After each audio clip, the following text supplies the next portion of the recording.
Hey guys, just want to tell you about this seat back massager. I think most people actually use it in their house like their office chairs, but I actually brought mine out and put it in my truck seat. So let me just show you how it fits on here. So just like in any other seat, it has this elastic strap here. So just wrapped it around the headrest and it stays on there pretty good.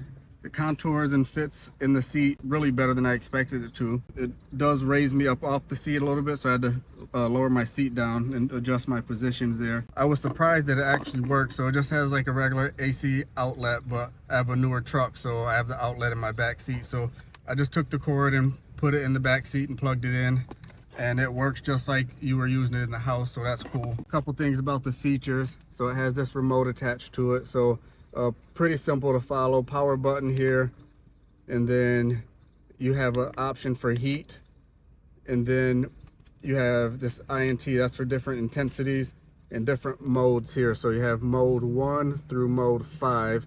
It's really just changed the vibration pattern of the seat. It's called a massaging seat cover. It really is just has different, say, modes of vibration. So it doesn't have like a rolling lumbar or something like that, just different types of vibration patterns in it. And then you can set which zone you want. So upper back, lower back, hips, thighs, and then it also has a timer on here. So that's pretty much it, guys. I just wanted to show it to you and let you see how it fit in my car, and then point out that it does work actually in my truck. So I was surprised, and then just show you all the features that it had.